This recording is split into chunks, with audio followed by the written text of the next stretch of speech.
Welcome to episode number 11 of the Innate Domain podcast. We have our second guest on the show. Jack, would you go ahead and introduce yourself? I'm Jack Lancaster. I grew up with these two fine gentlemen. I'm 24 years old, and for work, I am currently becoming a lineman apprentice. Oh yeah. Thank you for being here today. We appreciate your time. Thank you guys. I'm very excited. So I texted you and I said we're going to start with some stoicism. So we're going to do today's stoicism. This is episode 2 that we actually recorded today. So this will be a different one than the other version. But the title for this one is called Opinions Are Like ... Opinions are like assholes. Everyone has one. I thought he was afraid to say it. What is bad luck? Opinion. What are conflict, dispute, blame, accusation, irreverence, and frivolity? They are all opinions, and more than that, they are opinions that lie outside of our own reasoned choice, presented as if they were good or evil. Let a person shift their opinions only to what belongs in their field of their own choice. I guarantee that person will have peace of mind, whatever is happening around them. Epictetus. And then there's like a description as well. Opinions. Everyone's got one. Think about all the opinions you have about whether today's weather is convenient, about what liberals and conservatives believe, about whether so-and-so's remark is rude or not, about whether you're successful or not, and on and on. We're constantly looking at the world around us and putting our opinion on top of it. And our opinion is often shaped by dogma, entitlements, expectations, and in some cases, ignorance. No wonder we feel upset and angry so often. But what if we let these opinions go? Let's try weeding them out of our lives so that things are simple. Not good or bad, not colored with opinion or judgment, just are. Some good stuff. I actually love these things. I think, opinions have been something I've been trying to work on for sure. People come in and they'll either be dicks at work or just have their stupid opinions, or, someone will say something and I try not to make assumptions or make any, remark towards it because I know it's just going to make me more upset in the end. And that's, I agree with not trying to color my mind with those type of opinions. That is still a day-to-day battle for me, especially going into a new trade. I have no background trade experience, and these dudes are relentless. And they're brutal and they're quick. So even if let's just say you feel like you're having a good day, you feel like you could give a good crack back, they always have something right for you. And it's okay, well, I spent all day thinking about that one, and then they just come back with it in an instant. So, opinions affect me a lot, for sure. I'm trying to get better at not letting them that affect my mood or how I view myself, or if I can believe in myself for certain things. But yeah. You can't let anyone else's opinion ever get to you because it's their opinion for a reason. It's not fact. It's not set in stone. It's just what they think based off of what they've seen, and they had never seen the full picture. My issue is just especially if it's not they'll give not the best comment. It's maybe an insult or whatever. Sometimes all right, that's coming from a place that's coming from some sort of truth. But that's just how my mind works. But I'm learning to look at it through a different lens and roll with it, as opposed to let it affect my performance and the view of myself. But that's I'm still learning in that aspect. So it's funny that you said what the fuck did you just say? I don't even fucking remember what you just said. But either way, it was you're trying to see it in a different way. And through a different lens. Yeah, so how I have been trying to see it this way, or let's say someone says something to you and it has some sort of truth.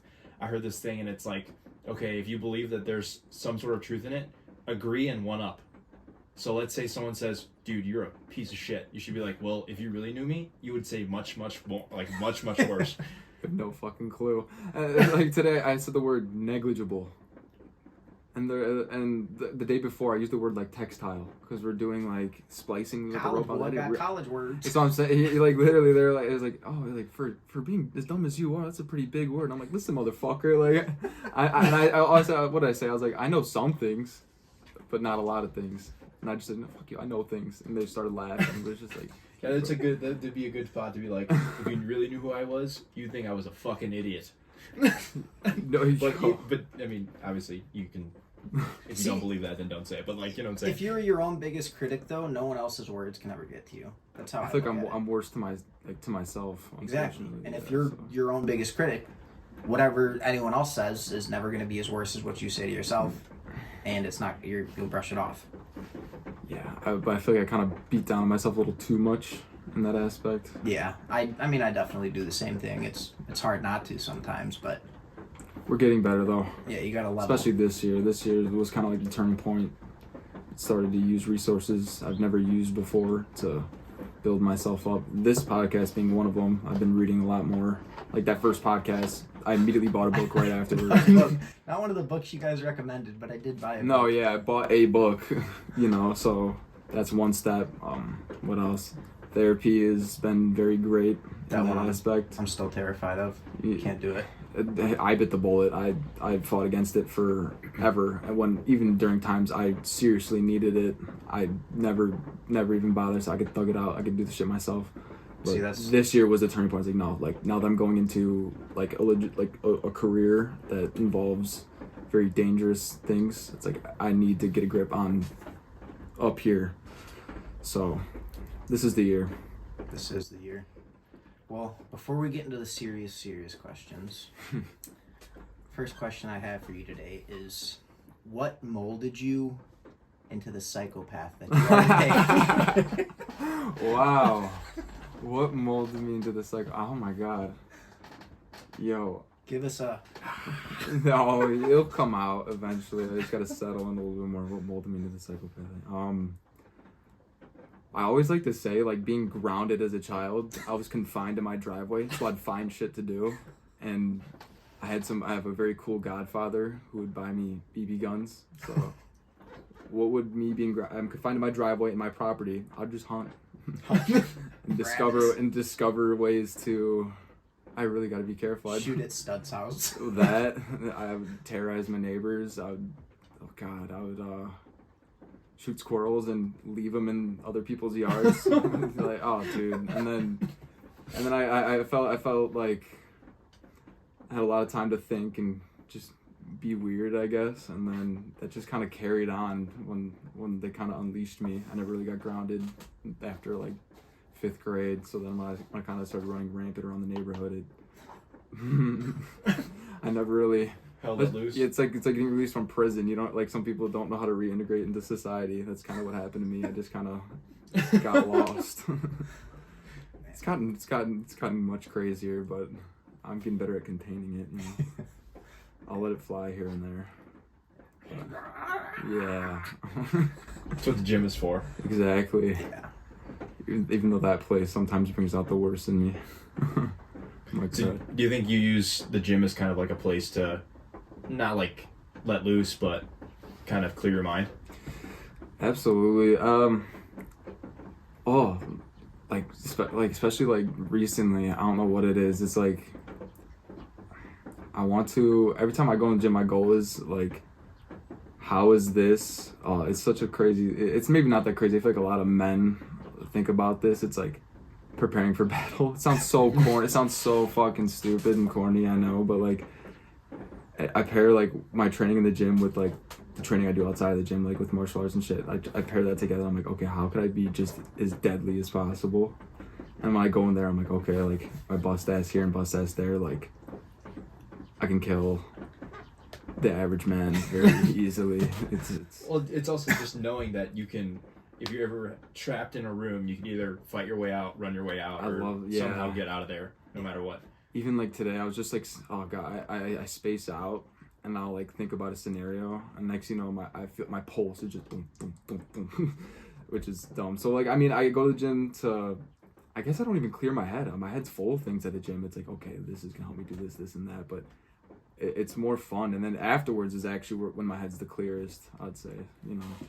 So you say like afterwards you feel a lot better, like maybe not going in you're feeling that great, but when you come out you're like, wow, that was so worth it, or you know, I'm glad I'm able to do this. It sucks though because it's like the peak of my day almost, because that's like the one thing I can do that's like super fun, and I don't know, I have to get up early for school and stuff, so like right after it's kind of like I get a little bit of like depression, not because like, oh man I can't go to the gym. It's more just like kind of like the Sunday scaries, but like during the week it's like, oh fuck, that's the best part of my day, and what do I do now? You see what I'm saying? It's like now I gotta eat and go to bed. It's like fuck.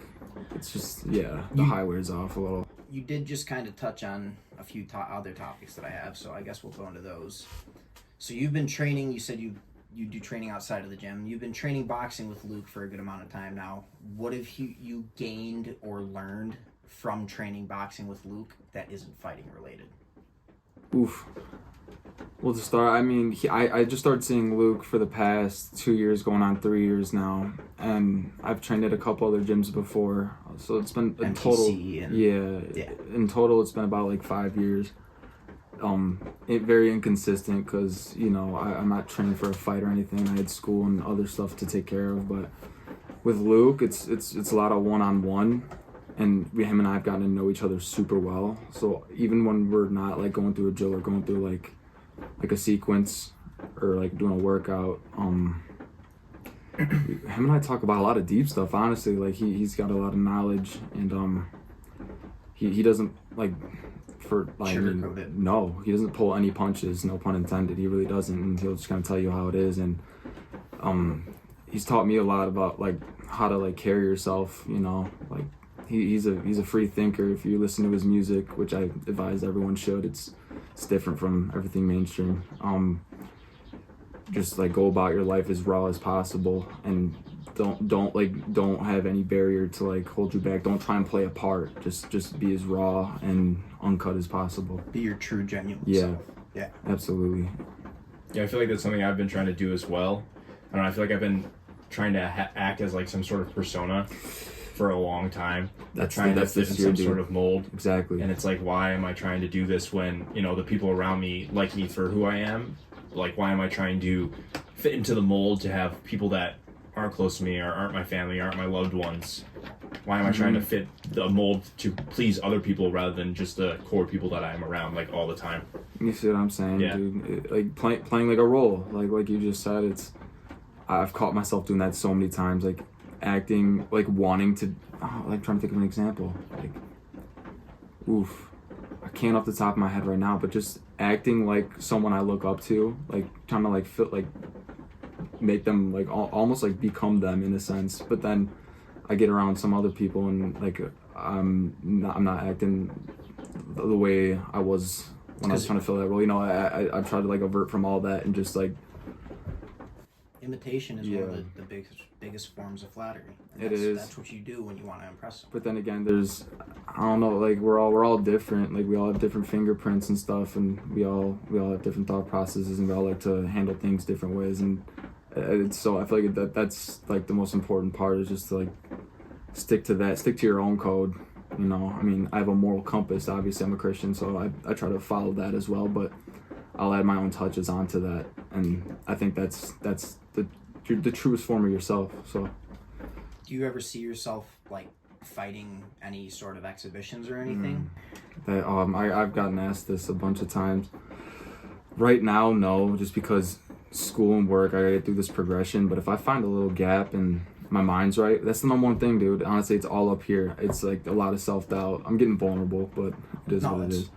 It's a lot of self-doubt. Like, I have a fear of losing. I hate losing. I'm not a good loser. I'm a sore loser. And like even for example, junior year I had a great baseball season, blah blah blah blah. Like we were all there.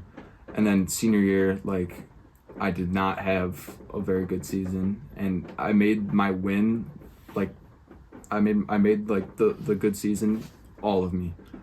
And then when I didn't fulfill the next season, I didn't have a good season. It wasn't there. You know what I'm saying? It's like losing to zero. Like undefeated fighters losing to zero. It's like their whole persona, their whole being was on that zero. Like them never losing, and then they lost, and they kind of lose track. That's kind of what happened to me. It's once I get a little more grounded and a little more comfortable in my own skin, I could maybe see myself getting in an exhibition just to say I did it. I don't plan on making it a career. I have a very good career right now that I have full intentions on progressing and blossoming in. So I mean, it's better to be a warrior in a garden than a gardener. Yeah, for sure. Yeah. So going into kind of like your journey or your path to where you are today, kind of like how did your journey through school go? Like what was your path initially, and then how did it lead up to this where you're at right now? Wow. Well, I started off, I was going into criminal justice to be a cop, and then I finished, that's when I quit baseball, and then I finished off my first year of college at College of DuPage, and then I went to Harper to finish out my last, and I was still doing the criminal justice path. I had every intention on still becoming a cop, and then when I went to ISU, I had a very, very rough patch.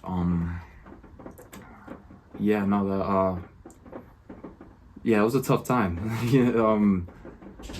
I was doing a lot of not great things, you know, like typical college stuff, a lot of partying and shit, and seeing a lot of different people, you know. Yeah. You're picking up what I'm putting down. Yeah. And then I had a falling out with a girl there that I was into at the time, and like I said, I don't lose very easily. I'm not a good loser. I don't know. I'm still learning to like handle losses better, and it's still a day-to-day process. And we ended up going out, and then I got into a fucking fight. Yeah, you know, I was just not in a good space, and push came to shove, and I got into a big fight, and then I had a complete mental breakdown, and ended up having to come home, and I'll say I went on a little vacation, you know, to go get back on my feet and stuff. And then even after that, I went right back to my old ways of just doing the same shit I did before I came home, and it finally hit a wall. I won't get too far into that, but I realized like, wow, like I need to fucking like really figure shit out. And then I realized, I'm like, you know what, like I don't think I want to be a cop anymore. You know what I'm saying? Like that was already going through my head, because at that time, that's when all like the riots and shit were going on, and like the George Floyd stuff. It's like, first of all, a big thing for me is I didn't want to be judged. This is the main reason why I didn't end up going through with this, is I didn't want to be judged for wearing a badge.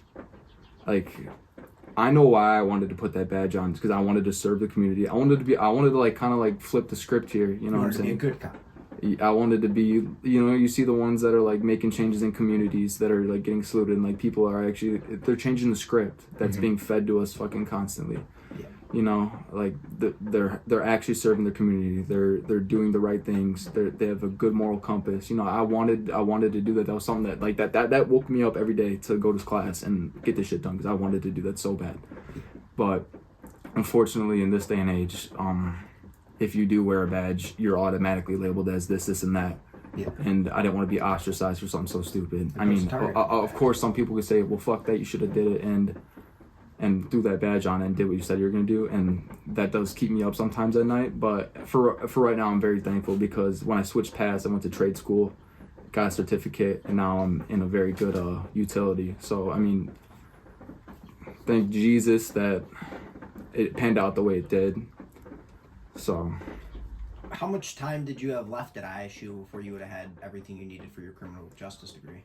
So my credits are literally still on pause right now. Like if I wanted to go back and finish, I could. So I had a semester and a half left, and I would have been done, because I hammered out so many credits my sophomore year of college. But you know, it's in the past. It is what it is. You know. How much more difficult was trade school versus just traditional college? Oh my God, dude. So I went to a school in the south side of Chicago every day. Making that drive in my 04 Saturn Ion was a lot of fun. No fucking air conditioning, no radio. I blew that out, so I'd have my headphones in to like listen to music. Regular school, I would infinitely easier. Like I could write a paper all day, but we were climbing the fucking poles like nonstop. A lot of manual stuff, a lot of new tool. I didn't use tools. I had a bat, a mitt, a football. Like I never grew up playing with tools. Like, and that's why sometimes I envy a lot of like the people we grew up with, like the car dudes at school.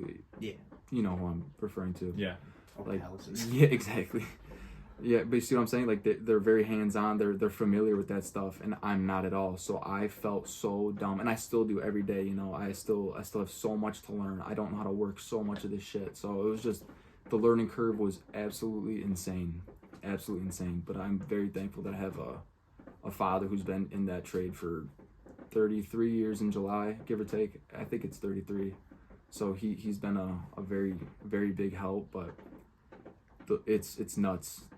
The shit you don't know, dude, it's crazy. I mean, I was very blessed in that aspect with my dad has a $15,000 toolbox with $40,000 worth of tools in my See, I would look at that and not bat an eye. Like, well, now I would, but back then, I don't give a fuck, dude. I would look at the toolbox like, yeah, you think I'm gonna pick this shit? I don't care. I'm gonna go. I'm going to the baseball field to try and smoke a baseball over the fucking fence. You think I care about a wrench? Like, but now this is my life. You know, I need to know how. It's fucking. Yeah, it's life comes at you. And your dad's fast. blue collar too, so. Yeah, he's local 150, a mechanic. Mm-hmm. What was who was one of like the most interesting people that you've met like through your trade? Interesting people. There's so many. There's so many big brains, dude. Like some of these dudes are absolute nerds. Like they know this work down to the electrical theory. Like the way the fucking I don't even know. You see what AC versus DC. Yo, like stuff like that. I'm trying to think of one in particular that sticks out to me. Interesting people. I would have to say, I won't name drop, but there's a guy at our barn. It's called the barn. It's like our headquarters where we report to every morning when you're in the field. But I'm in school right now, the apprenticeship school. So we got a guy that they're actually taking from his regular barn to come and talk to us about electrical theory, and that happens to be the barn I work out of. And this guy, and I've talked to him before going to school, and this guy is one of the most intelligent people I've ever spoken to. And a lot of people talk about him like he's a little weird, you know. He'll go off on a tangent, and I've talked to him, and he's a great guy. But he will talk your ear off to the point where it's like, dude, like I'm numb. I don't know what you're talking about right now. And they're bringing him in next Friday to teach the ABCs of electricity to us. And I would say he's very interesting. But I admire that about him because he knows his craft so well to the point where, I mean, there's always the possibility of getting hurt. It's always there. It's never zero. It's always there. But he knows it well enough to where he could protect himself and others for sure. And I think that's awesome. I eventually want to get to maybe not his point because he knows he's insane with it. Like I heard a rumor going around that he laminated like a spec of a piece of equipment we put up, like a reclosure. And he reads it, he has it laminated, so he hangs it up in his shower, and while he's showering, he studies it. Like, this guy is into the shit. Like, you see, and here's the thing, I don't think I'll ever be that into it, because, I don't know, that's a little crazy. I've never heard of anybody doing that, but I hope one day I could develop the passion to, like, really know my shit, you know? Yeah. So would you say that, so if you look at the difference between, like, the people that you were around in traditional school, like at ISU or maybe like COD or whatever, and you compare them to the people that you are currently surrounded with in trade school, you think that is a major difference on why you're kind of reshaping your mindset and like how you have formulated how to think about things now, and like why you're kind of able to put your mind into something and kind of focus on it? Yeah, no, for sure. Like the one big thing is like no wasted moves. Like if you have one tool out, do everything you can with that tool before you put it away. And now I'm just starting to kind of like take that into my everyday life. Like, okay, like I'm cooking my eggs this morning with like the turkey and stuff, like the meals. I'm like, all right, like got the spatula. I'm gonna chop all this up before I put this down and make sure, you know, it's becoming a part of me almost, and it's kind of exciting to see, you know. There's a lot of little skills like that I've learned at work that I brought home with me. You see what I'm saying? Yeah. It's cool to see, you know, you're picking up on stuff, but compared to like regular students at like, for example, Illinois State, here's the thing though, like a lot of those guys you talk to them, they say like, bro, like I barely graduated high school, and it's like, you fooled the fuck out of me, dude. Like you seem brilliant, but like they school like that. I like, barely graduated high school. you did just fine, dude. But no, so like they didn't do well in like a regular school setting, you know, that it wasn't for them, but then they took this shit and ran from it. See, I'm School wasn't never very hard for me. It was like Illinois State, it was so easy. Like it was so easy, and now this shit is just insane. So, but I feel like the work ethic is definitely stronger on the trade side, 1,000%. Because honest to God, I've written papers like with ease, without even trying. Like one hand, like I'm in bed, like you know what I'm saying. Yeah. Like I'm in class in bed, dude. And I'm getting A's and shit. You can't do that. You can't do that in the trade. You gotta get up and move and actually progress. So I feel like the work ethic on the trade side is 10 times better, like more strong. Would you say that you were passionate about going to school for like I guess you said you were very passionate to go to school to become a cop because you wanted to help the community and stuff. Do you kind of find that same passion now for the same thing that you're doing, or do you think it's kind of a little bit different? You know what? At first, it was all money. Like it was like, oh, dude, like you know, cops don't make enough anyways. Fuck it, I'm gonna go in the trades and like make some money. But now, honest to God, it's like, dude, I'm doing something that actually matters. I've always, like I always said, I always envied people who were pretty good at like with their hands, like trade shit, like tools, like they could fix a car if they had to, or your lawnmower's broke, I could fucking fix that, you know.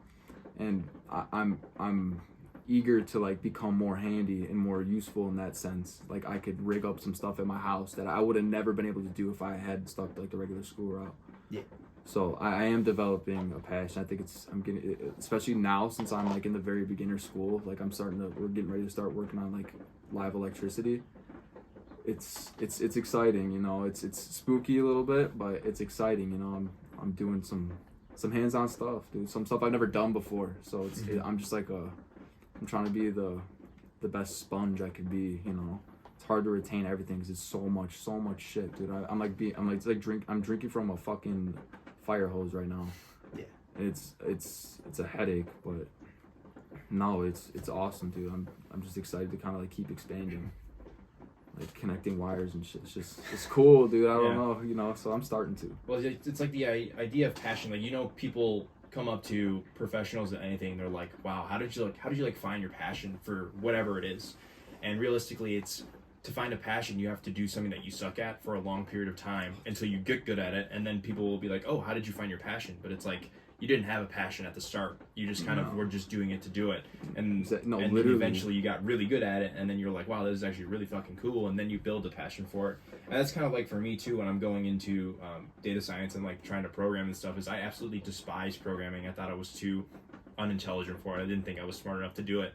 And then when you actually learn like some of the basics and you're like, wow, this is actually pretty sweet, and I actually am able to do this, then you build a passion and you learn to do more things with it. And like you said, you're going to keep learning more and learning more with like the live electricity and stuff. And as you build more knowledge and more knowledge and more knowledge, and you just gain more passion for it over time. It starts to get exciting. You know? You get excited to learn new things and see how you're able to, you know, influence people around you or influence your community or just influence people on the internet or whatever, and help them, you know, find their way wherever it is. I think it's super fascinating. Because you were like here, and now you're here, and it's like, oh shit, like I'm doing it, like you know, and it's fucking that hit right on the head, dude. It's a snowball effect, in a good way. It could go in a bad way, like you could like kind of have a hiccup, and I've had so many fucking hiccups. Like even at the beginning of this school, dude, I was so freaked out, and I was like, oh my god, like I'm about to drop out the first fucking week, like this can't happen, dude, and, like straight panicking, and then I finally like got a grip and started nailing some projects. I'm like, fuck, here we go. And this is only we're about to end week 4 tomorrow, and I'm like, holy shit, like I'm starting to kind of see like the light, you know, like, oh, it's this, things are barely starting to click, and I'm already this excited. I can't imagine where I'm gonna be at in a couple years or months even. We'll see, dude. It's exciting. It's an awesome feeling. What are you doing? Because I know you've spent time in trade school. What are you doing now in trade school? Because I thought you graduated from trade school, right? Yeah, so that was the school I went to in the city was just like a pre-apprenticeship, like basically the utility I'm in right now is pretty tough to get into. Like either you have to have a CDL, which I didn't have at the time, which that's another story. It took me fucking forever to pass that fucking test, which was the worst time of my life. I'm joking, but it sucked. But that basically just got my foot in the door. It doesn't matter who you know in the company anymore. I don't care what anybody says, like, oh, you know, your father could get you in. No, I had to spend some money and go to that school. So they went over. It wasn't the best curriculum because I won't get into that. It just wasn't, dude. But that was good just for really getting my climbing basics down, which is huge in this school. Like they'll drop you if you can't fucking climb, dude. Like the way we climb. Because if you fall, you die. Well, we actually have fall protection now. So if you fall, you get caught. But like, which is a fucking amazing invention. But just getting introduced to some tools, getting introduced to like kind of how things are strong, like very basic, just kind of like getting your hands in the water almost, which it really did go a long way, honestly, because when I first came into the field, like my first year I was just in the field, I was decently familiar with a lot of the equipment. So I was like, okay, go grab me this. I'd be like, okay, I think I know what you're talking about. I might bring out the wrong size, but I know what I'm supposed to grab you. Yeah. So that's basically what that was. Okay. And honestly, but my utility makes you go to their schools because their schools are like the best in the nation. Like, even if you're a lineman in another state and you come to this utility, they make you go through their schools. Yeah. There's no way around it. But when you go, when a person in my utility goes elsewhere, they don't have to go through their schools. Because they're like, we're like you've already gotten the best. We're the cream of the crop. Yeah. Okay. You see what I'm saying? So, Yeah. and you get a nice pay bump after the first school, which is gonna be sick. But What are your 416s like? I've heard you mention those a few times to me. oh, like just 16-hour shifts. Yeah. It's like, so it'll be a regular day. Like, when was it? Like early March, late February is a sunny day. A crew leader walks by, he's like, don't leave, we got 16s. And we're like laughing at him, like, fucking whatever. But the next thing you know, it was that big ass storm that just, when it was hailing, like a month or two ago. Yeah. And they hold you back, like, nobody leave, we're on 16s. And we're all just kind of like, fuck. I mean, it's exciting, but if you had something to do after that, like, I've had haircuts and shit after it. I'm just like, dude, can't come, you know, whatever. It is what it is. But they pay you out. You get it. You get. Is it like double time, over, time and a half? I think it's time and a half. But then if you work on a day that your regular day off, you get double. Don't quote me, but I'm pretty sure that's how it works. So they just keep you longer? Yeah, they keep you on shift like till like. See, I'm on the day shift, so it's my regular 8 is 6:30 to 2:30, and then on top of that you go another 8. So 2:30 to 10:30. And a lot of the times the storm's not even that bad. You're just fucking sitting. You're just sitting the entire time waiting for a ticket, and you're just sitting there bullshitting with the guys. It's cool.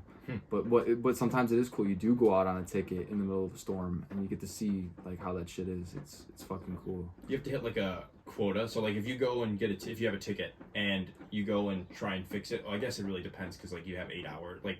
Yeah. 8 hours, I guess, in a day to try and go and fix that. They don't put time pressures on, but they do like kind of expect you to finish. Like, for example, if you're just doing like a regular service and it takes you the whole, like 2 days, they're gonna be all right. Like, what are you doing?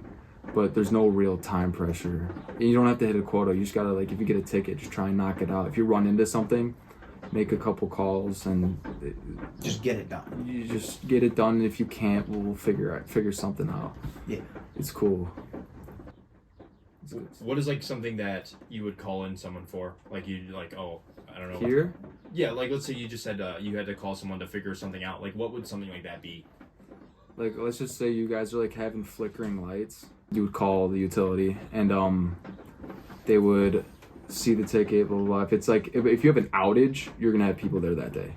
But if it's just like kind of like a maintenance thing, like, oh, my lights are flickering, you know, you'll get a ticket. You may or may not come that day, maybe like a couple days.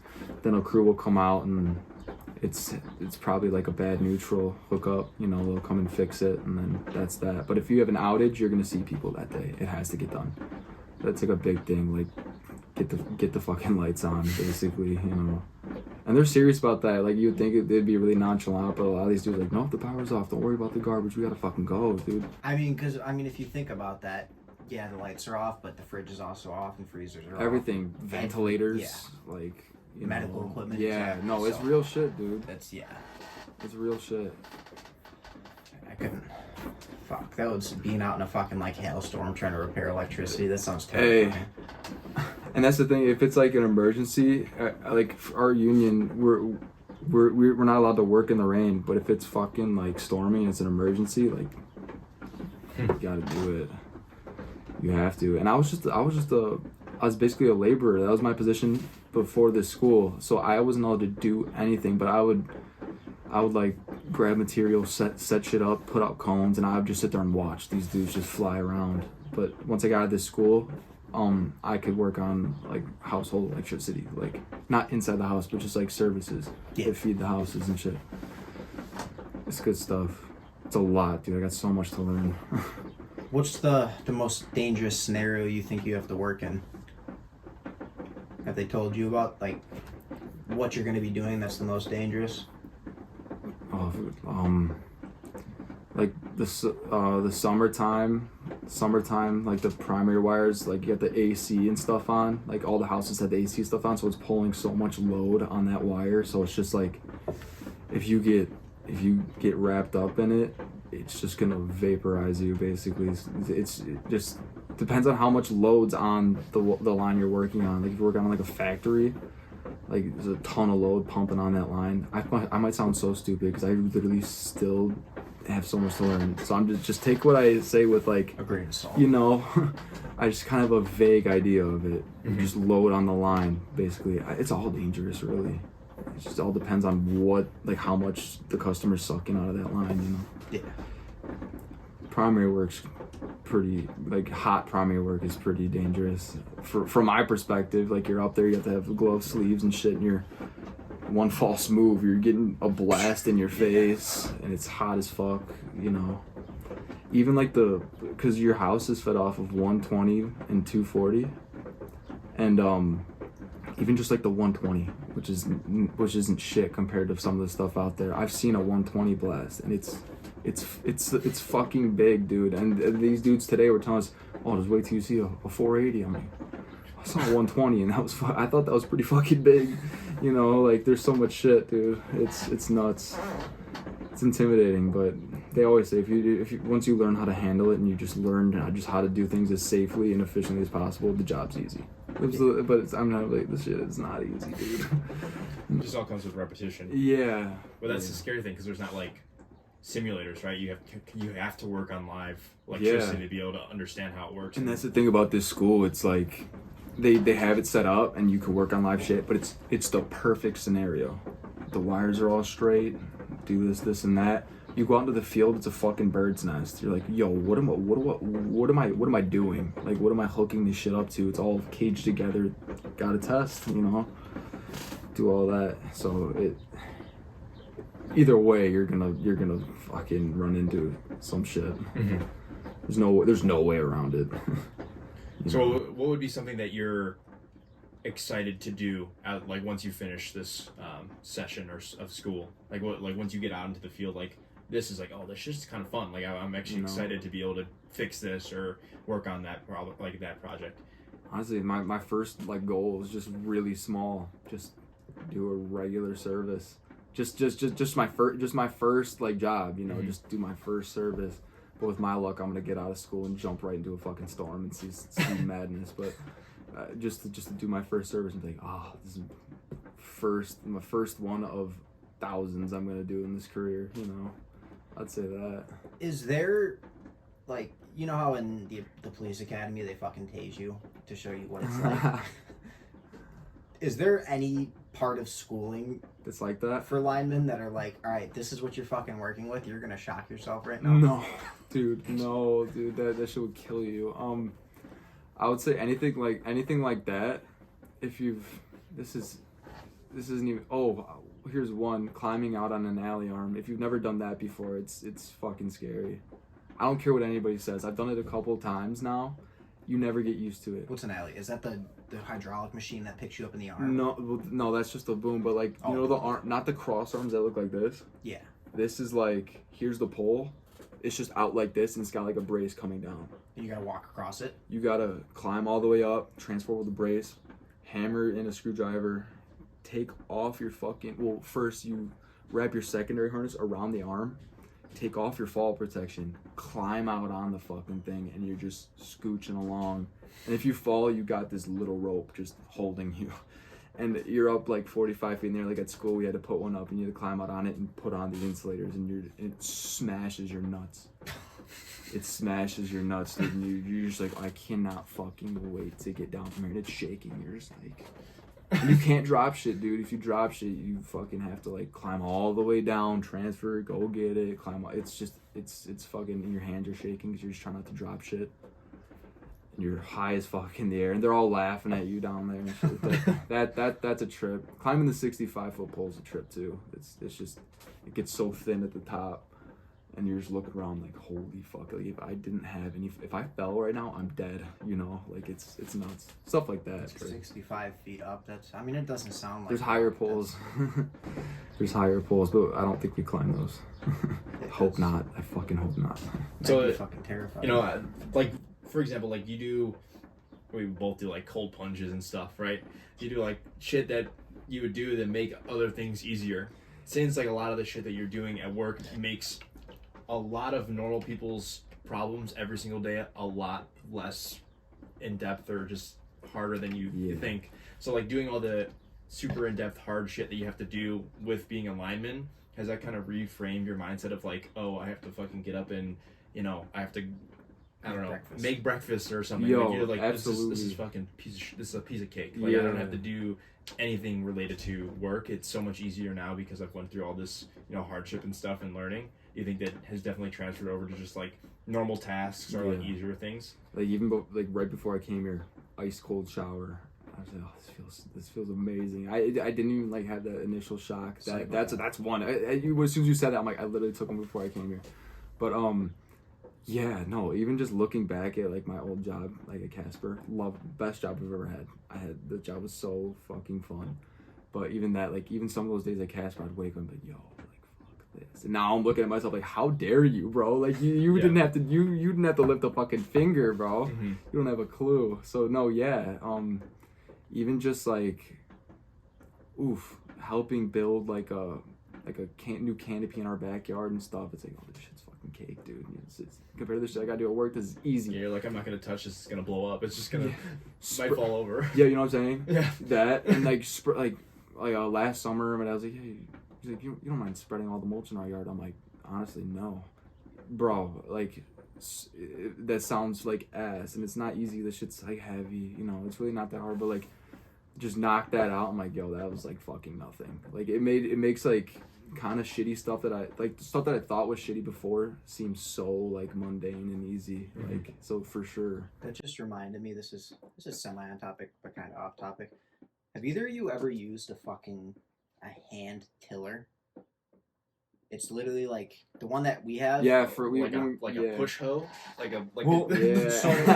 push hoe. Kind of. It's like one of those things with blades on it, and the one that we have is just like a little bucket, and you can disconnect the fucking head from the weed whacker that we have and put this on there. It's a Ryobi one, so you can switch it out with the handle. And it was literally hold the handle, grip two buttons, and just pull dirt. Yeah, no, I've used the gas. It's actually my uncle's, but my uncle lives up the street from me, so he has the gas one, and it's just...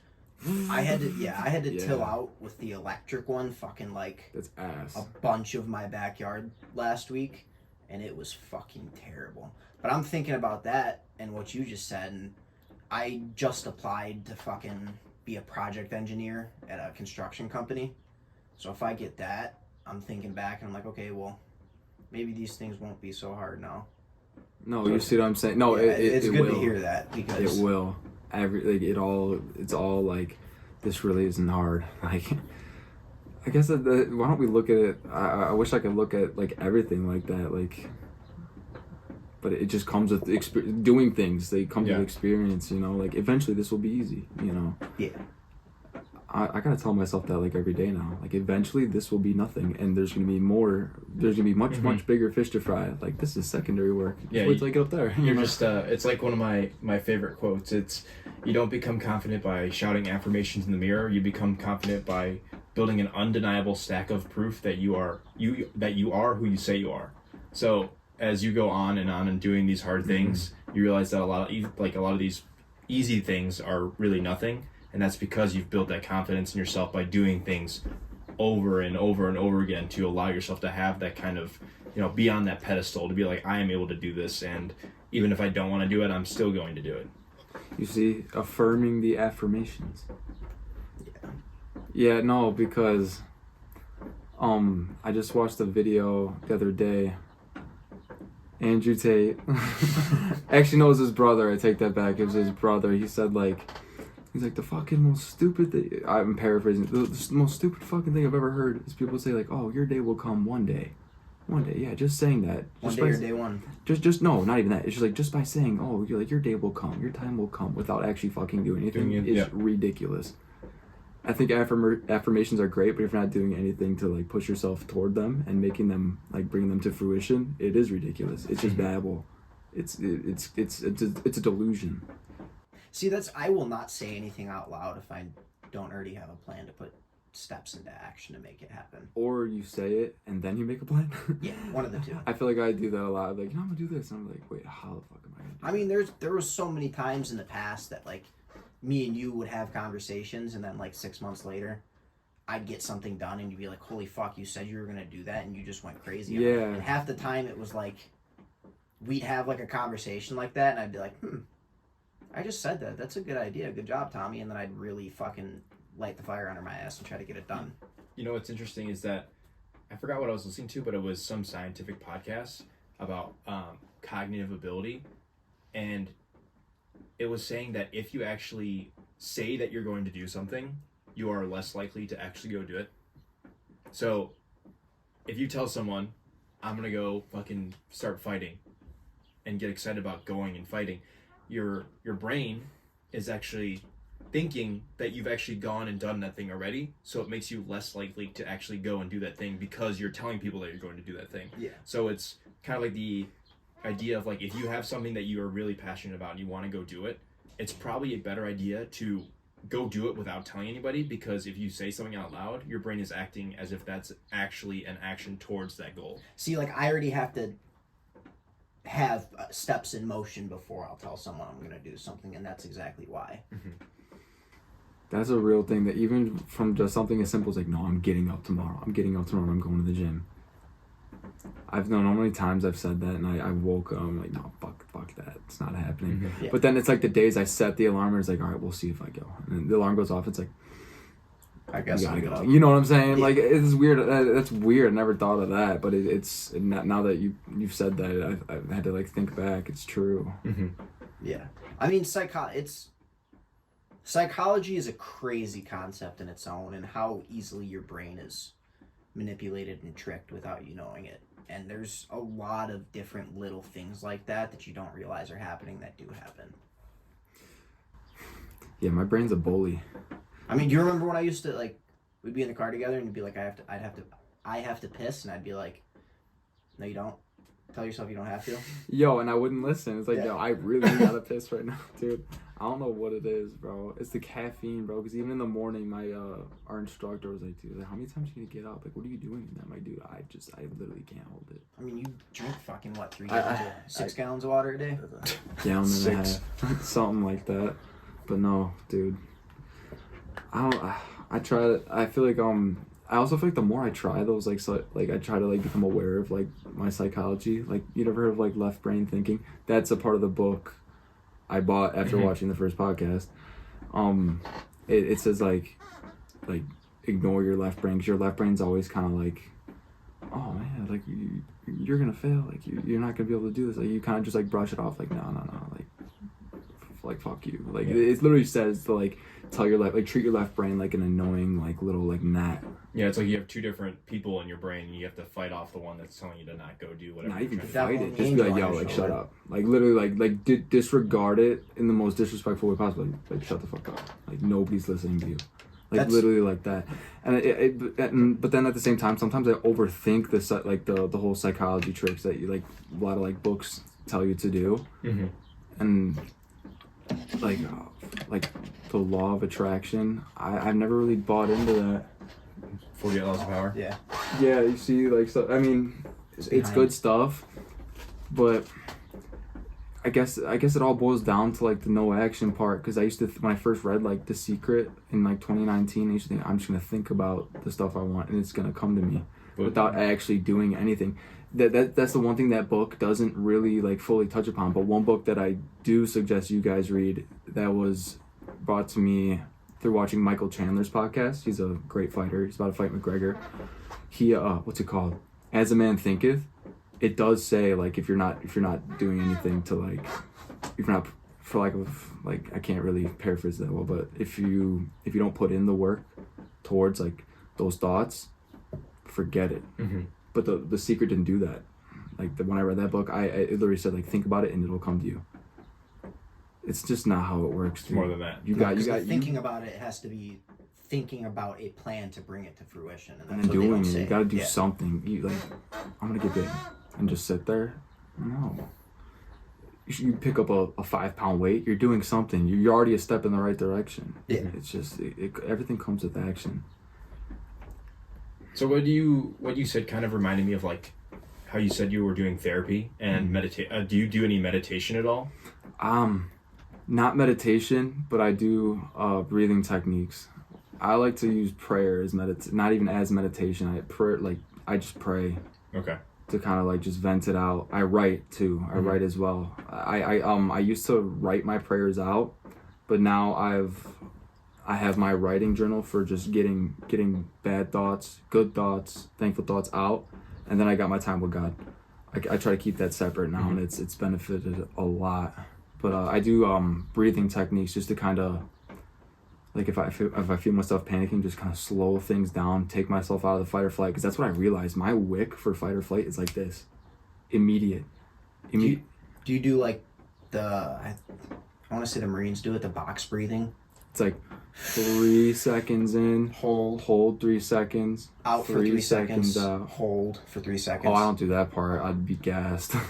It's like box breathing, but yeah, it's the same kind of idea. It takes you out of fight or flight, and you can think clear. It really works too. Like I thought that shit was so stupid. I'm like, yo, this is the dumbest shit I've ever heard, until I actually applied it. Like here's an example. It was a couple weeks before school, super early in the morning. I hate driving trailers on trucks. It's so foreign. It's becoming like less foreign to me, but I'm still like just with this whole trade, I'm still so new to it.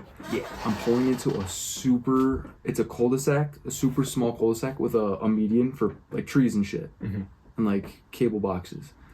And I'm like, can I make this turn to turn this truck around? I'm like, and I'm already turning. I'm like, fuck it, we're just gonna have to figure it out, bro.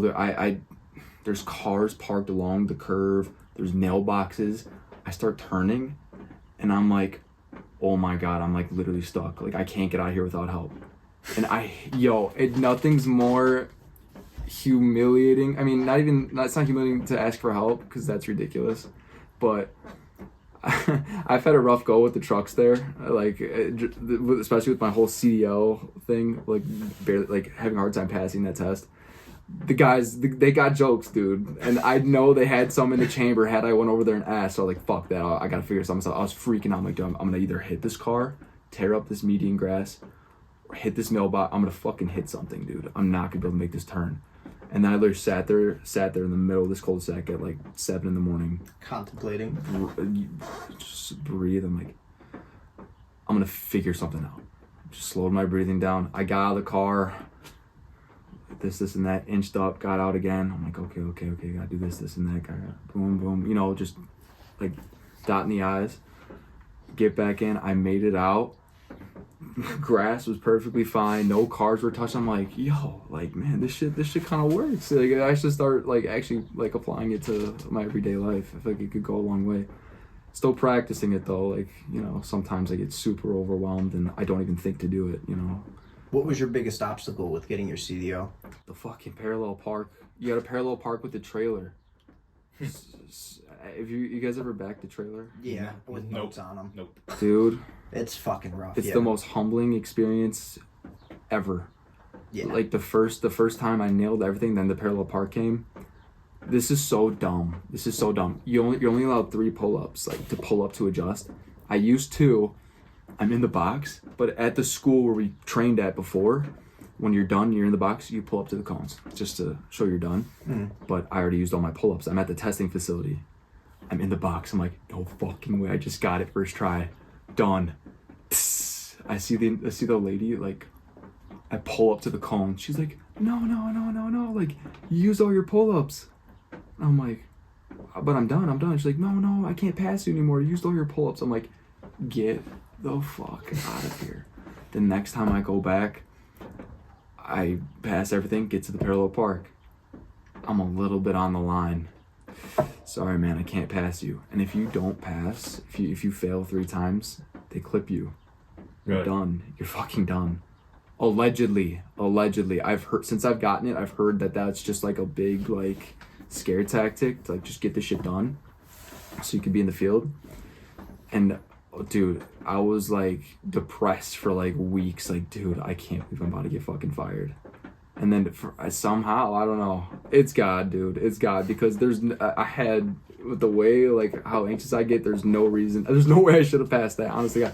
But I passed it, and oh, dude, it was the best feeling. And then literally a week later, I went to Hawaii, and it was just a very euphoric time. But dude, that was terrible. I don't wish that on anybody. Parallel parking a trailer is one of the hardest things I've ever had to do in my entire life. Yeah, I've never had a parallel park a trailer, but I've had to, like, back up trailers with boats on them. Yeah, bring them towards the water. It's not easy. Because everything's reverse. That, and it could fucking one, like, over adjustment. Dude, you're fucked. Yeah. You're not getting that thing back. You're not. It makes driving my little car 10 times easier. Yeah.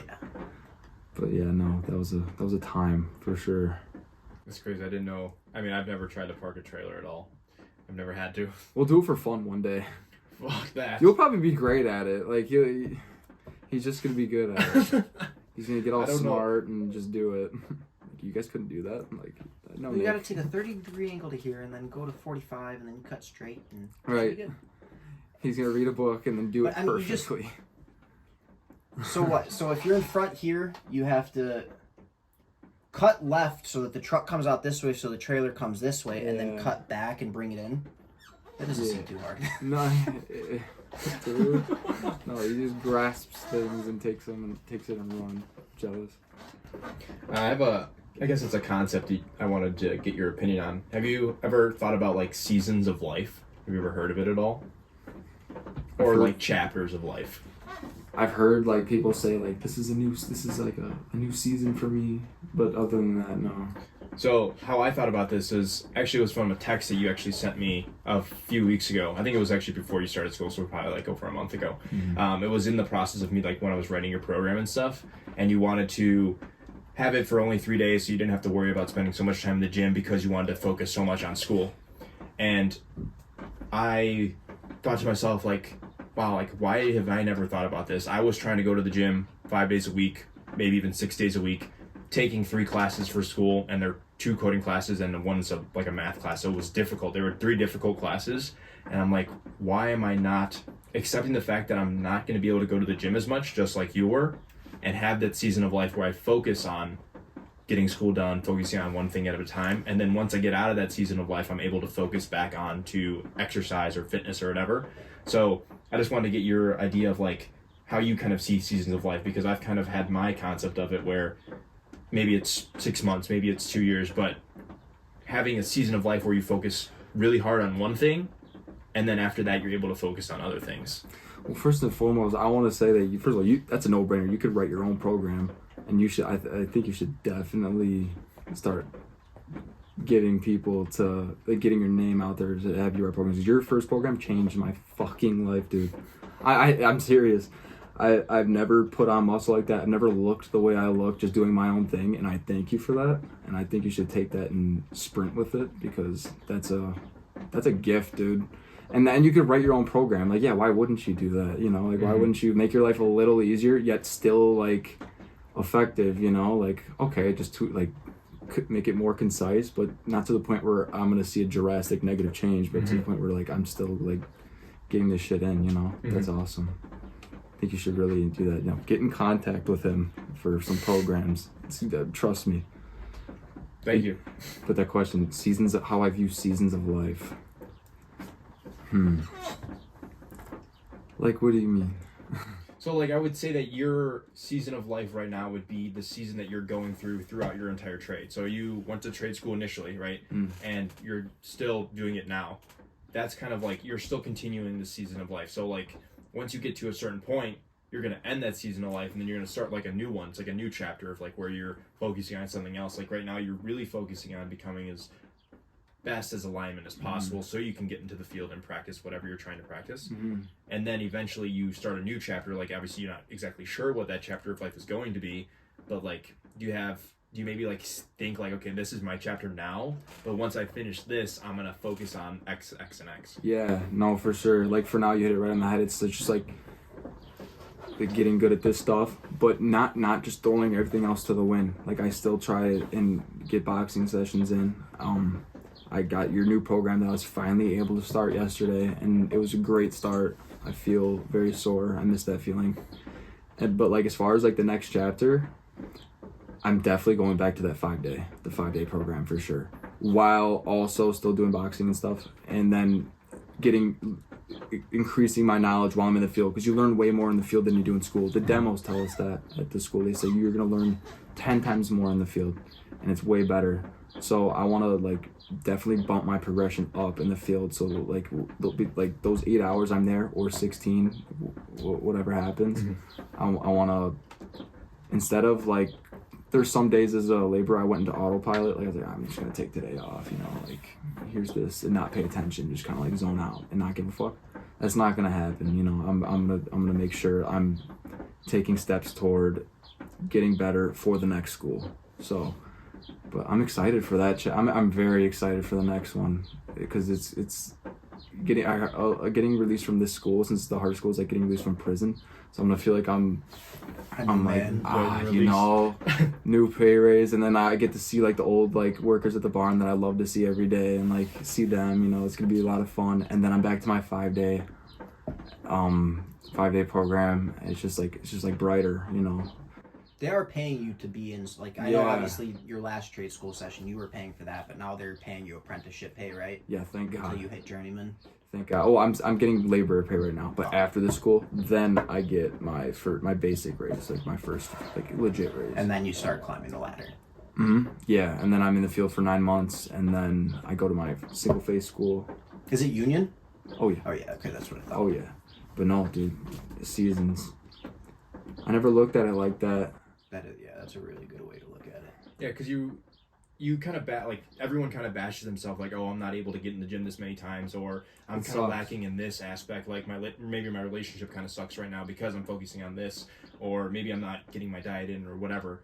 But you have to realize that you are focusing so much time on one thing that obviously something else is going to lack in other aspects.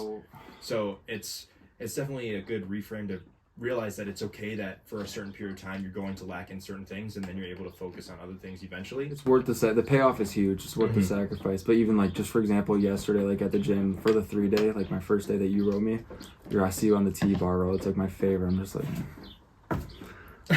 you know, like the back day on the 5-day was just so awesome, and it's still a great program. Obviously, it's gonna get the job done. It's gonna get what I need to be done.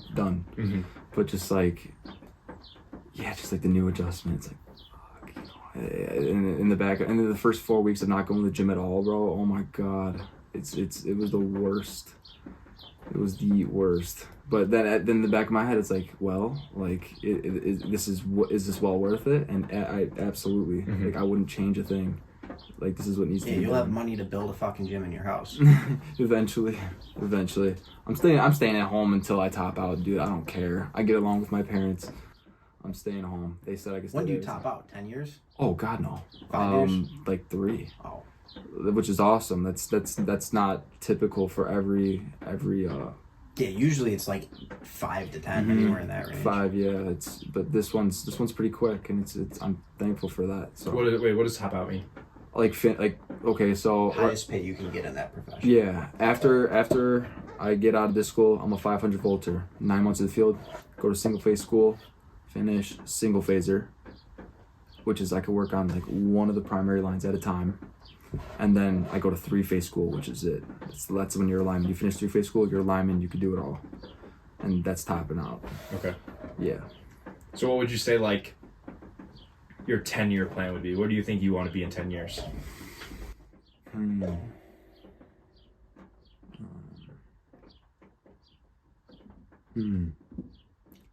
years.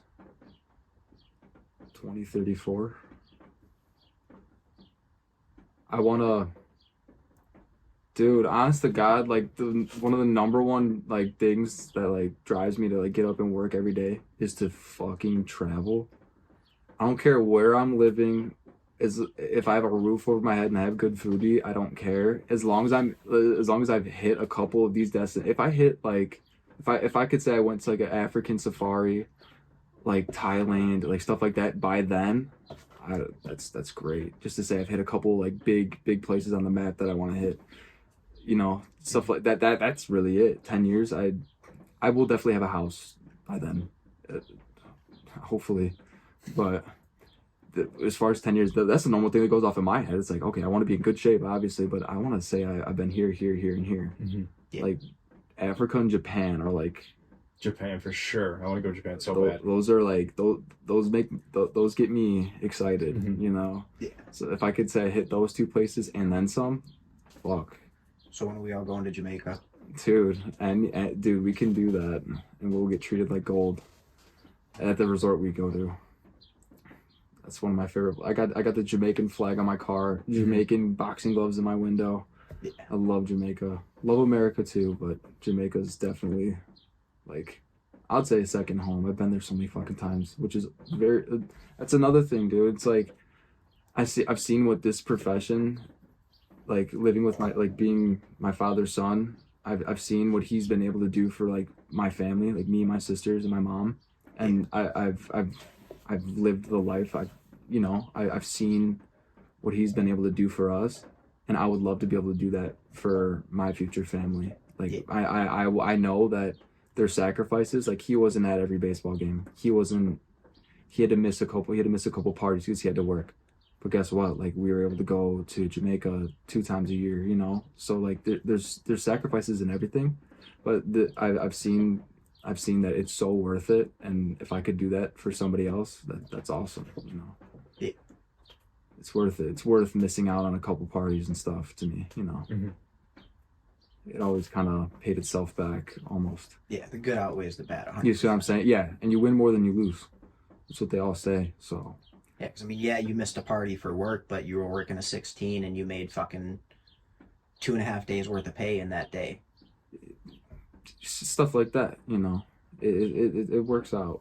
Like my dad's been working with his union. It's the pay's crazy. Like he's been working overnights Fridays and Saturdays, and if you're working overnight Friday to Saturday,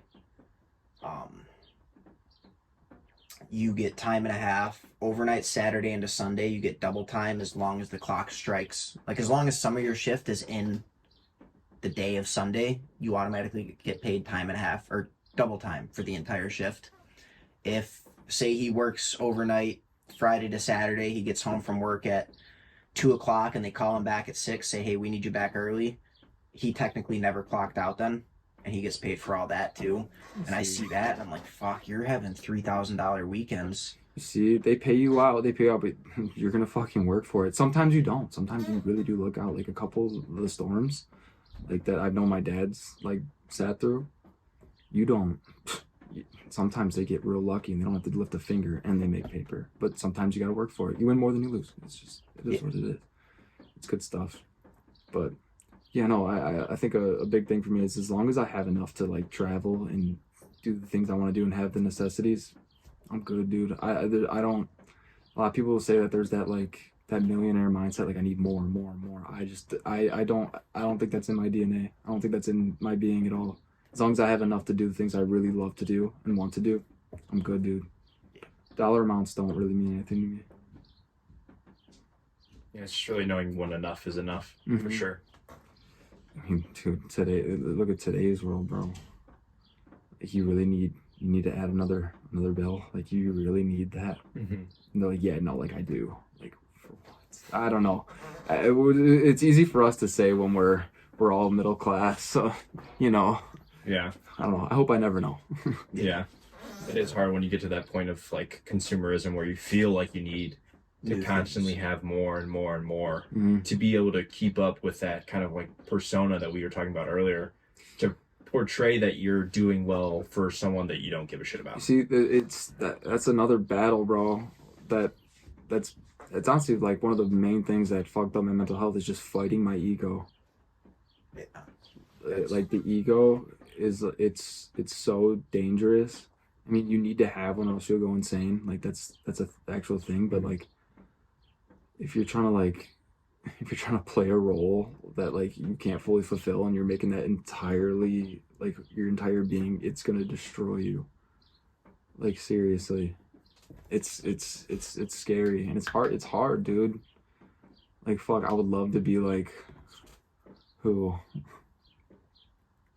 Just one fuck it, like who wouldn't want to be Conor McGregor? Yeah. You know what I'm saying? But even you take a look at him, like the losses he suffered, the dollar amount doesn't make him happy. His whole entire being was made off of him being that badass that he, hate to say this, but that he was in like 2015, 2016, all through that time period, you know? And Dustin Poirier and fucking Khabib. His ego was shattered and he fucking unraveled. Yeah. It's the hardest thing, dude. Just fighting your own ego. But once you got a grip on it, I feel like it's all uphill from there. Yeah. I mean, as long as they get out of hand. He just posted a video of him driving in his fucking Lamborghini yacht. And I'm like, yeah. He's fucking. Yeah, we don't think that Khabib loss doesn't sit in the back of his head like if I would have won that. You know what I'm saying? Yeah. Like, do you guys have like that similar thing where you're kind of like fighting your own ego? Like, fuck. Oh, all the time. Well, I've had some trouble probably over the last 6 months of thinking I need to do so much at one time to be able to keep up with people that I think I should be keeping up with, like people that we went to high school with or whatever. I just think I need to have a degree or do this or do that. And that kind of pushed me to do too much. Like, for example, I started working at Apple in October, but I was also already working at Starbucks. So I was working both. So I was working however many hours a week, which, I mean, probably compared to you is not that much. I was working like 50. That's I don't care what anybody says, bro. 50 hours is tough. And then I was also doing 3 classes. It's not easy. And you're doing the same amount of workload, just in a different way. Yeah, and it's like the only reason I was trying to do so much was because I felt like I was so behind. But my question to myself was like, who are you actually behind? Like, why are you trying to be so not efficient, but so like trying to expedite the process so much? You put your eggs in a lot of I feel like you do that as well. You put your eggs in a lot of different baskets.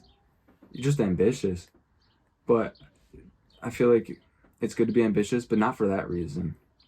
You know, that's another thing. Just trying to you look over, you see, oh, he's doing that. Like, fuck, I gotta do. You know what I'm saying? It's just comparison, dude. It's the devil. Comparison is the thief of joy. Yeah. And that's really like the mindset I've been trying to get out for a while. Because even now I'm still kind of stuck in it. Like I feel like I should have. I don't know. It's like regretting things to a point where I wish I would have done something different, so I wouldn't be in the position that I am now. But then I also think about it that there's a possibility that once I get to that point where I think I'm going to be happy, that it's not actually going to fulfill myself in any way. So trying to that's kind of like an ego thing, is like I feel like I should be closer to these people or whoever it is, when in fact like that ego is pushing me to do things that I'm not actually not capable of doing, but they're causing me more harm than they are any good. No, it's tough. And it's actually interesting. I wrote down a quote that I would say it correlates, and it's from Orlando Baton, and it says, "You're not suffering because you're not suffering because you need to suffer. You're suffering because you become uncharacteristically familiar with suffering." So it's like I've kind of familiarized myself with the idea of suffering, with like working 2 jobs, trying to now do the podcast, edit the podcast, try and do my personal life, try to go to the gym, do school all at once, and I'm so familiar with like, oh, this is kind of what hard feels like, that I feel like I need to constantly be in that sense of suffering to be able to... You get addicted to it. Yeah, it's like to be able to think, because like once I I'm not doing 3 classes anymore, or I'm not working as many hours, or I'm doing less, I get into that feeling like I should be doing more, even though there was this other concept from a book called Deep Work. It was like the more things that you do, the less quality of that like work that you're doing. So technically, if you do less, you're able to do more because you're able to focus strictly on that one thing. Bruce Lee said that he'd like, I can't. Oh, it's don't be afraid of a man that can do 10,000 kicks. Be afraid of a man that's practiced one kick 10,000 times. I'm glad you know that because I was gonna butcher that to high hell, bro. No, that's legit. Mm-hmm. I just looked at the Daily Stoic book and it made me think about this. Do you know the story behind Marcus Aurelius and his wife? Nope. Was that a question like hoping you were asking? Was gonna. Well, no, I'm gonna explain it. Okay. But after the day we did the first Daily Stoic, literally like 2 days later, I saw this story on Twitter and read it. So, Marcus Aurelius, his wife cheated on him, was fucking a gladiator, and he found out and slaughtered the gladiator and made his wife bathe in his blood. Really? He made her take a bath in the gladiator's blood because she was cheating on him. That is insane. Yeah. This guy that's writing these quotes like this did some shit. I wanted to tell you that for like 2 weeks and I keep forgetting and I just thought of it and I'm like, all right, I'm not even gonna comment on that. I'm gonna say it now. Because I'm just not gonna. You guys know where my mind's going. Yeah. You guys know where my mind's going. I love that. I'm just gonna say it. I'm just gonna say it.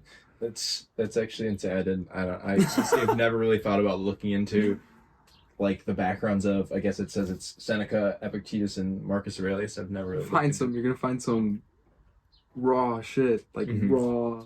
Like think about it back then, dude. Yeah. You ever seen the movie 300? Yeah. That shit's crazy. Come on, dude. Just imagine. Fuck. What was I gonna say? Yeah, no. Even just like think about like the Coliseum. Think about like going to war. Like one-on-one arena. Yo, like I'm out here like oh man, what if I lose like this boxing match and like I'm fucking like I'm heartbroken. I'm about to go to war in a fucking Coliseum and lose my life. Like I would kill to go to a boxing ring, but I know I'm gonna make it out alive. You know. Mm-hmm. Yeah. It's kind of like the idea. It's never 100%. It's kind of like the idea if you zoom out far enough, you can't even see the Earth. So it's like, does anything really fucking matter? You think of these small problems that people have every single day, and like for example, their fucking burger from like McDonald's is like wrong. It's like, dude, you can't even see the fucking Earth if you zoom far enough. That doesn't make any sense. It's so hard to comprehend that it's like the shit that you worry about is so minuscule that if you let it worry, you let yourself ponder about it and really beat you up, you're just digging your grave. Dude, when I think about stuff like that, I get freaked out. Like before bed, if it's like a clear night, I'll go out and just like sit on my my patio area. I'll do some like stretching and stuff. Just look up and I'm like, we are nothing. An irrational fear of mine is that like one day I'm just gonna be standing in an open field and then gravity is just gonna fucking reverse and I'm gonna start flying like that. No, that's a real. I swear to you. I wish my grandma was here. I'd be like, Grandma, what if like gravity just like reversed? She'd be like, no more gravity. She'd be like, it'd be a catastrophe. It'd be a catastrophe. And I'm just like, oh my god, I hope that never happens. But no, it's like a legit thing. Like you just fucking. Or like if the Earth stopped for 1 second, like it just stopped spinning instantly and then kept spinning again, everyone would be thrown off the planet. Really? Yeah. That's crazy. One of my biggest fears is, I'm trying to think. I think it was like when I'm in fucking Vegas or something, and you can see like the mountains off in the distance. Just seeing fucking waves start coming over. Yo, like seeing like 1,000-foot wave like coming over the fucking the mountain range, and I'm like, dude, that's my fucking biggest fear, is seeing a huge wave and just fucked. Yo, I used to never be afraid of water. I don't like water anymore, dude. All these stories I'm hearing of like, well, first of all, we don't know what the fuck's in that water. Mm-hmm. There's like, now they're saying that like the aliens and shit are coming from. They're not coming from there. They're coming from the fucking ocean. Like Mariana Trench. Even when I was in Hawaii, bro, like there was a swing on a waterfall Like, it was so sick. I get on, I'm like, fuck, I'll go in.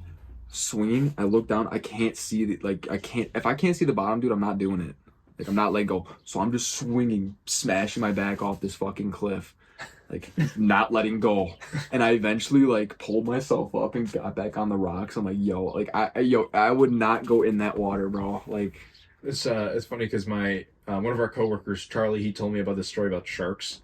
First, he told me, he's like, "What would you do if I don't remember exactly what length of a shark, but let's just say 20 feet." He's like, "What if a 20-foot shark?" it's a fucking 20-foot shark. 20-foot shark just like grabbed you and like pulled you into the water. I'm first like, what the fuck am I gonna do if a giant ass shark takes me? Punch it in the eye. Scream. Whatever. Okay. So then later on that day, he goes, "Dude, in Australia, this father and his son were fishing, and a great white shark jumps over the boat, grabs the son, pulls him into the water. The dad jumps in, fucking hits the shark, saves the son." That's like a squirrel to them, though, dude. Like, you gotta think about like, that. what the fuck? Yeah, like that's like a squirrel to them, though. Mhm. Like that's just a shark, you know. Like fucking, like the way, like even It's go to just a Mexico, shark. like they see iguanas running around, and we're all like, oh shit, there's like, you know, Well, like the whatever. spiders with like There's a pigeon in the 12-inch city. legs. Whatever, bro. Fuck that. I still want to go there. But you guys remember that video of the kid who jumped overboard of that one boat last May? Yep. You Yeah. never found him? But if you slow down that video, there's people think they see a shark like go and get his ass. But they said that sharks follow those boats because they dump the food that nobody eats off those dinner cruises off into the water. So the sharks like are So they attracted. just assumed it was a fucking Food and attacked his ass. And they never found him. The day after watching that, I went to Lifetime super early, like right when it opened, and I was gonna swim that day. And you know when you first wake up, and it's super early, you're not there, dude. You're not there. You're just walking around. Yeah. I don't even know how I got there. I got to Lifetime. I looked up from my phone and I was at Lifetime. Like I don't even know how I'm not there. So and like you hear a loud noise and you're like, holy fuck, like you're kind of fucking on edge. Mm-hmm. Nobody's at that pool, bro. I'm there alone, and all I'm thinking about is that shark video, and I'm like, What if a shark's in the pool? you see what I'm saying? Like, how dumb does that sound? Like, at any other time of the day, I would have got right the fuck in, but I was just like, I had my goggles. I'm just like, I'm underwater looking. I'm like, dude, I got out. I'm like, I can't like do this right now. It's too early. And I went back in and eventually ignored it and just realized I'm in a fucking swimming pool inside In a building, yeah. in the middle of Illinois. So, but no, I'll never forget that because I was literally like nervous to get in the water. Mm-hmm. Yeah, cruises are scary, dude. Now I'll never go on one. I don't think I'll understand ever why go on the a fuck cruise. you would jump off in the middle of the night. Like, was it like a dare or something? He was like arguing with his parents, right? No, he was like, here's the thing, dude. When you got my buddy Tony Gig. Yeah. You guys know him. Like, I don't know. Have you ever seen him and I interact? We fucking feed off of each other and like we get all like jacked up. Like, dude, I've done some fucking dumb shit like hanging out with him, dude. They said like he was like drinking and stuff. He's all jacked. He was like, fuck, I'm gonna jump off. Like, here's the thing. He jumps in the water. But I don't even think if you got me so fucking like hyped up. That's like a 50-foot drop. It was at night too. That's the ocean, bro. Like you're fucking out of your mind, kid. Like the kid's got nuts. Well, had nuts. God rest his soul. I didn't mean to say it like that, but like, could you? How cold that water is, and you're just like, oh no, like I'm in fucking shark capital of the world right now. Like, fuck that. Yeah, it's I don't like lakes. I don't even like lakes. Yeah, for sure. Those scare me too. Mm-hmm. Yeah. I hate going to like a lake. I always want a pair of like water shoes or something when I go. I don't like feeling shit. because I feel like I'm gonna fucking cut my feet up or I'm gonna step on like a broken bottle or A something. fucking snapping turtle. You You just- step on a snapping turtle. You can't see at the bottom of lakes. Some of them. I'm good. Like a lot of those people if you go more west in the United States, I feel like people just get a little more crazy. Oh yeah, the farther west you go, the crazier they are. Fucking the mountains and shit just brings something. It brings something primal out of humans that like makes them do daredevil ass shit. Like, oh, let's just walk across this fucking rapid river on a plank. Like, yo, I'm good, dude. I would do it, but like, did you ever realize that?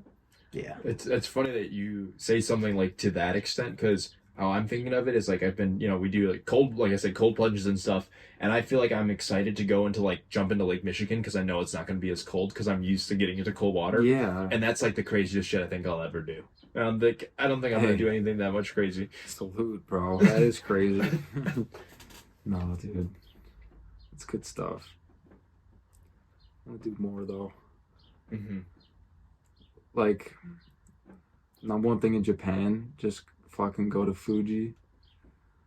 And Climate. you see, when we went to Mauna Kea in Hawaii, that was a trip. That made me want to go to higher mountains. But that's what I think. I feel like those people out there, they just feed off of that shit, and I feel like I'm kind of starting to as well. It's like, oh man, I want to go higher. Let's go climb Mount Everest. Well, it's also just thinking about like the fitness capability you have to actually be able to do that shit.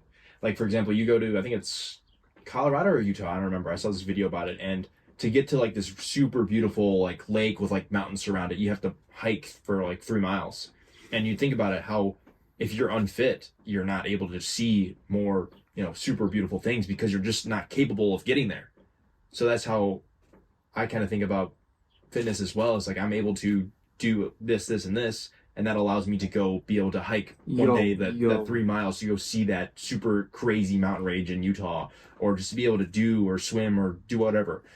No, that's legit though, bro. Because when I went to Hawaii in the summer, hiked every day. I didn't have I swear to you, not one drop of alcohol entered my system. Hiking every single day, going to see different cliffs and shit. And bro, it's cool because like it was a good workout, but like I was looking around at some of the people that were coming, they were dying. Like I'm just coasting through this shit. It's a dope feeling, but it's also like they're probably dying, but they also probably hate their lives. Where it's like you were probably tired, but you're like, this is fucking awesome. Yeah, dude. Mm-hmm. I can't wait to go back. We're going to like the Jurassic Park island. Helicopter ride. Oh, that's dude, sweet. I know. I got addicted to that place.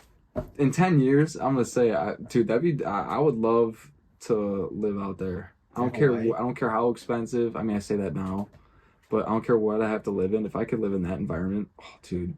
And I can imagine doing like my work there. I saw like them lining up poles on the side of a fucking mountain. It's like, that's gotta be so sick. It's gotta be so hard to like work with, but oh, it's cool. But it's invigorating to know you can be able to do that. Like just it's a different. I don't know. I feel like it's so one thing that just does not sit well with me is that people pass on to the next life without ever seeing the world that we live in. Like reading about it in a book or watching a YouTube video on is not enough for me personally. Like I want to go to those places. Oh yeah, I want to go see fucking the Swiss Alps and fucking Sweden and Japan and dude, like there's a couple places that I don't really have. Like I don't really have a huge overwhelming desire to go to Paris or France in general whatsoever. It doesn't, for lack of a better term, it does nothing for my dick. It doesn't excite me at all. I do that, but like the Great Wall of China, dude, like how fuck, man. that, yeah. Like how, like I don't know how people can do it. It doesn't settle well with me. How could you just like not go and explore? I mean, granted, I'm very fortunate to like have like the resources to go and do those sorts of things. But fuck, man, even just like a drive a couple hours west of the border, dude, you're gonna see some cool shit. Like Yeah. I want to see it all though. Yeah. Brazil. Oh, Brazil might be above Japan. Brazil, yeah. I have friends that have gone to Brazil. It is crazy. I want to go check out some of their gyms. Oh yeah, that would be fun, dude. That's like that's like the fight capital, dude. Like, fuck. Like, you walk out of a fucking like a sweaty ass gym. You look out, there's just green mountain. I think that's so sick. That's another thing of mine, dude. I would love to just to go and like train at random places. Like for example, like even where Max Holloway trains, in Oahu, like you just walk out and see fucking like those beautiful mountains and shit. That's gotta be so sick. It's like a monk, dude. Like how they train in like East Asia and stuff. They train on cliffs. Yeah, I think that's so sick. If I could do one thing right this moment, if I had like a promising path to do it, probably I would drop everything and just go and train every single day for the rest of my life until I die. Somewhere cool like that, you know? Yeah.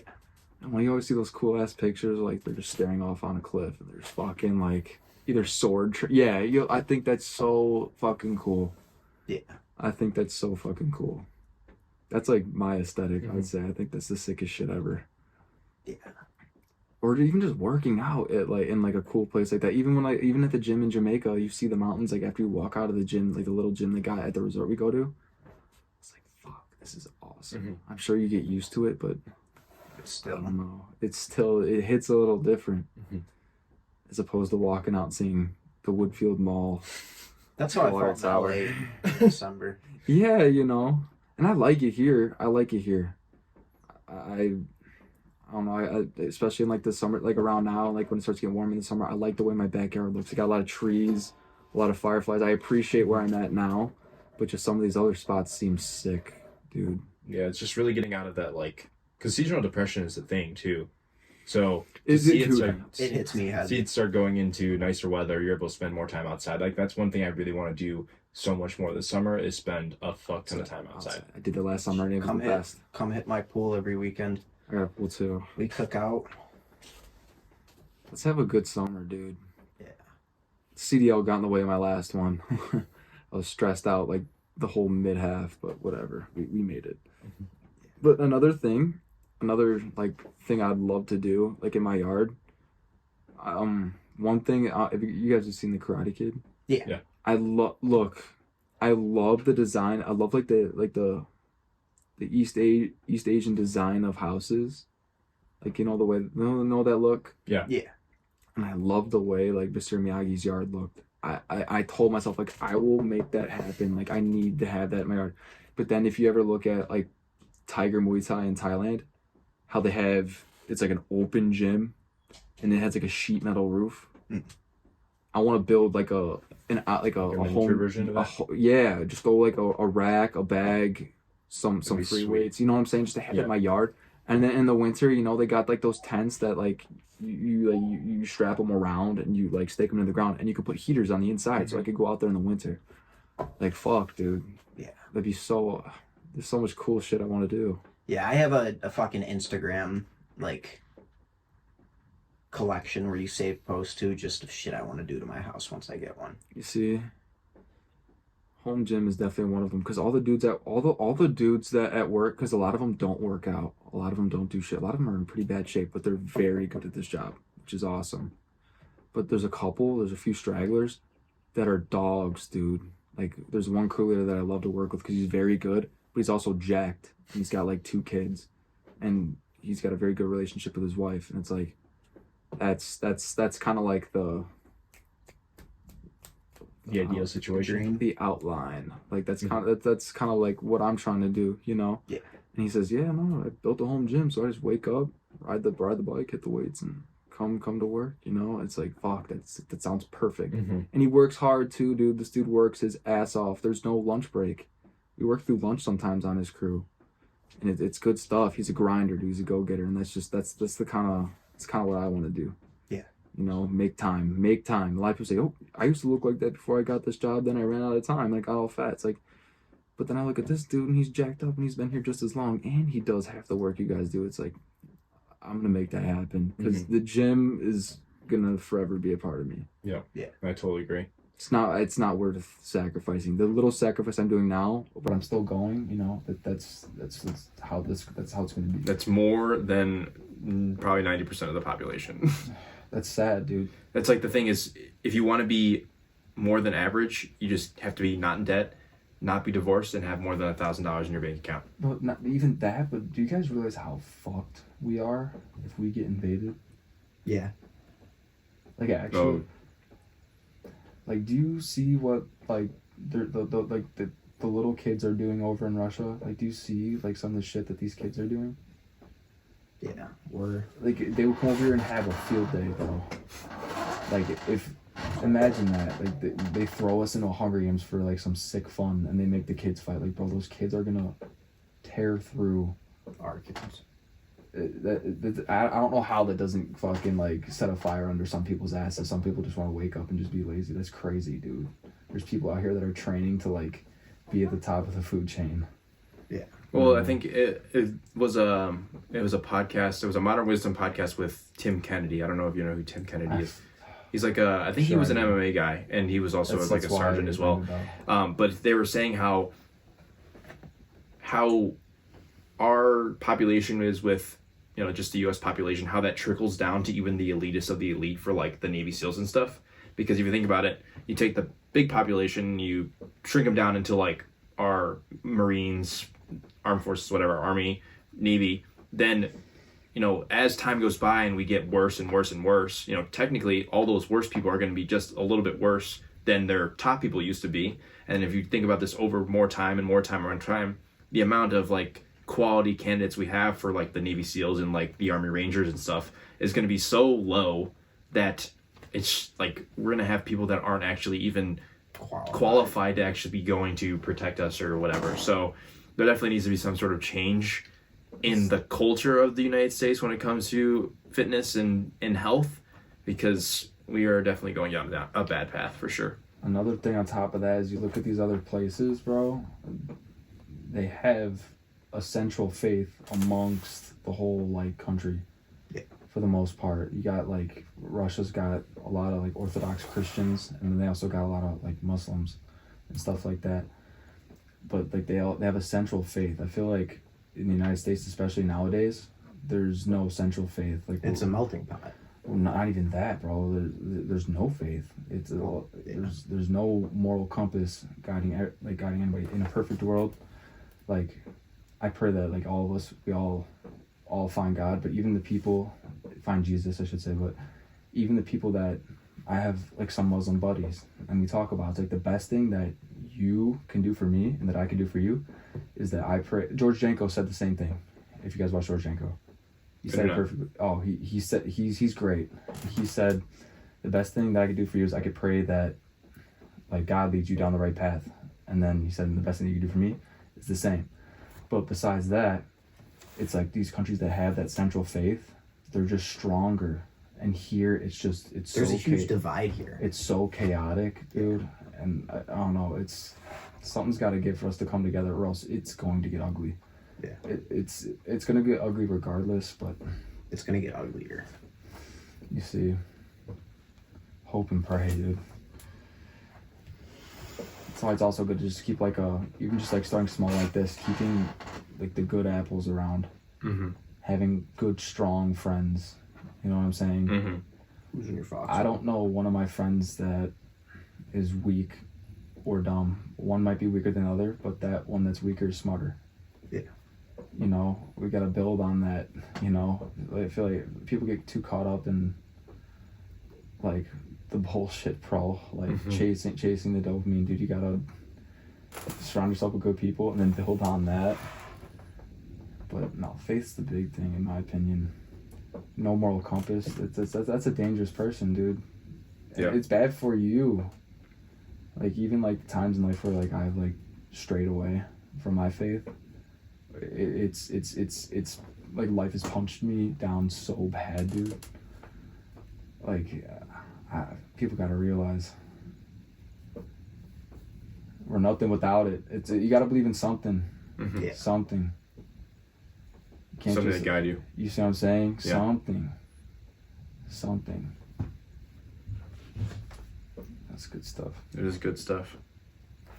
Well, Jack, thank you, sir, for coming here today. Of course. Appreciate you having you. Appreciate having you. We're at like 3.5 hours of total recorded time today. You're lying. No, well, first total. was an hour and 46 minutes, and this one is an hour and 40.